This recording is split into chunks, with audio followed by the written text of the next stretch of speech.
swings back to the youngster, Wendy Macpherson. Wendy definitely has to get it together here and start throwing some strikes. Now, she threw that ball. She set it short. Which is great. It's amazing, though, what happens, and I'm always amazed when you watch the professionals and the heat's on, the next shot they come up, they always seem to throw a strike because they sense, hey, I better come up with my best effort right now because if I don't, I'm going to be out the door. Well, that's why you only have 10 frames, and you better make them all your best effort. No defense in bowling, only offense, right? That's right. At least I've never seen a player tackle another player on the approach. Have you ever thought about doing that, Lila? No, I can't say that ever crossed my mind. Well, think about it. It'd be interesting, huh? LPBT on ESPN all during the fall. 4 more tournaments. Wendy Macpherson, she bounced back beautifully there with a pressure double. And now it's a 13-game or 13-pin semifinal match here. And so now Betty Morris is going to have to keep the string alive here, or Wendy could give her some problems down the stretch. Well, Denny, Wendy definitely made adjustments on those last 2 shots. She moved a little bit deeper and to play that hook area on the lane, the track area.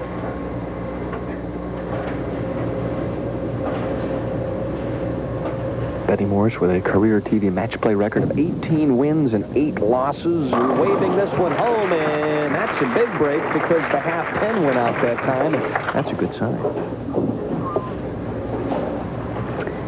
And a great shot by Betty here, going right up. Looks like she got a little bit quicker that time. However, she got the angle on a pin. I know one thing. That 10. Right now, she could direct traffic anytime. Have you seen her wave that thing back, huh?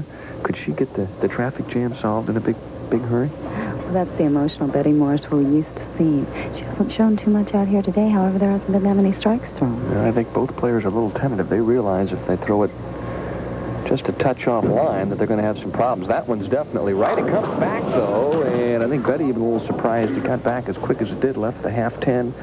And so the turkey stops in the 6th. Betty leads by 23, but now Wendy Macpherson working on a double could change this dramatically if she would strike in the 7th and the 8th. And Wendy Macpherson has the presence to do so as well. She will get up and make a great shot. The winner of this game will head to the title match and could do no worse than win $4,000. The loser will collect a check worth $2,500.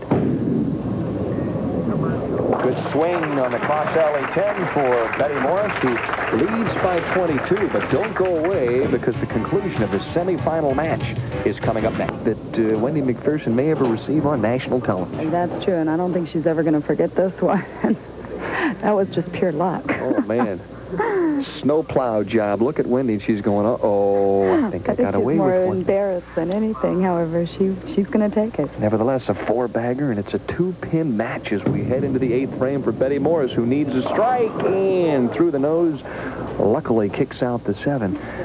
But it was a Brooklyn strike in the 7th for Wendy Macpherson. Then she throws it right through the nose in the 8th frame, strikes both times, and this match is even-steven at this point. I have to tell you, Denny, where Wendy moved in that track area, if you hit it a little too fast, a little too long, you just do something a little different, it's going to hook instantly on you. And I think that's what Wendy found when she threw that Brooklyn strike, and she threw the cave-in. Well, she's used at least a couple of lives here this afternoon.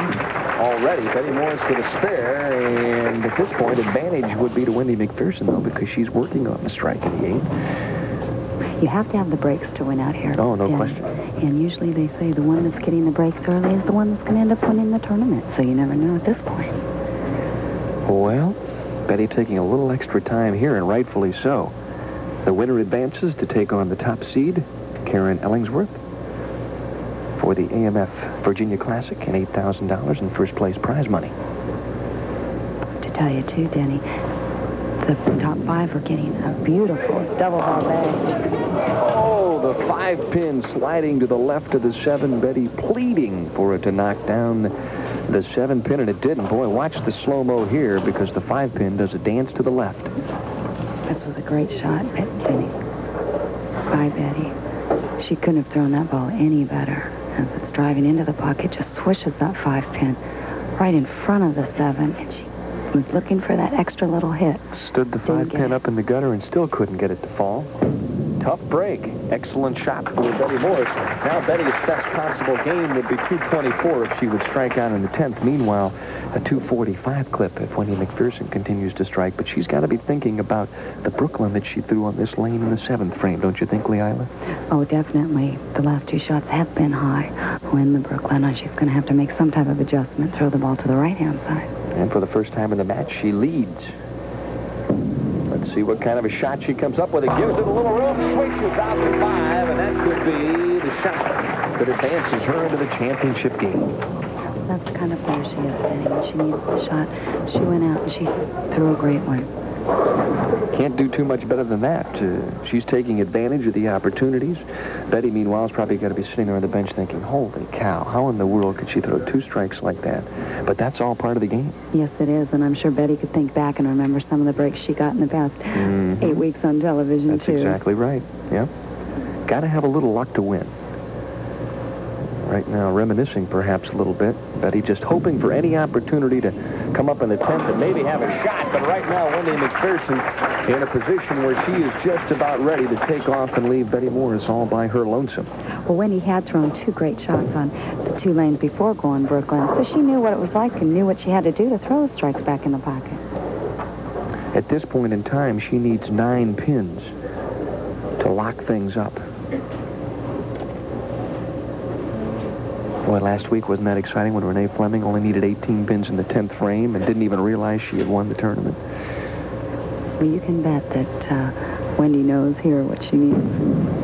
Lots of speed right up the track, and it just doesn't get any better than that. Absolutely perfect shot. Wendy Macpherson closing out Betty Morris in the semifinal game and heating up and getting ready to meet her roomie, as they say, Karen Ellingsworth, for the AMF Virginia Classic title. And, well, they'll have lots to talk about on the trip to Chicago this week, right? That's right. Regardless of who wins and who loses.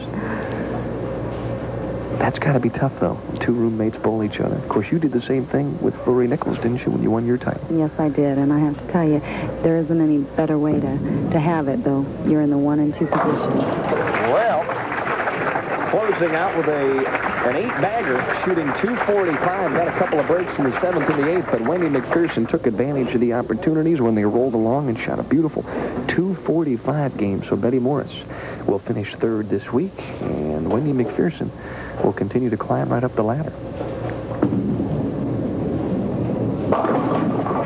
And there's the break for Betty. A little late, however. She's just trying to get out of there and get the game over with at this point. What a run, though. Betty Morris now with over $44,000 in earnings thus far this year. Just another week's work. That's right. For a young lady from Stockton, California. Well, along with her $2,500 check, as I mentioned before, she's going to receive a beautiful AMF leather double ball bag they gave to the top 5 finalists. I knew there was a reason I was adding that extra pressure on the myself. I have to go buy one now. There you go. That won't hurt you. No. Betty Morris, obviously a little disappointed, but I think if the truth be known, after practice, if you'd have told Betty she'd have had a chance to get to the title match, she'd have looked at you and said, I'm not so sure. Well, that's true. She did come out of the gate very slow. Very different than what we're used to seeing back. In the true professional fashion, though, she strikes out for 224, but it's just not enough because the youngster from San Diego, California, Wendy Macpherson, shoots 245, and she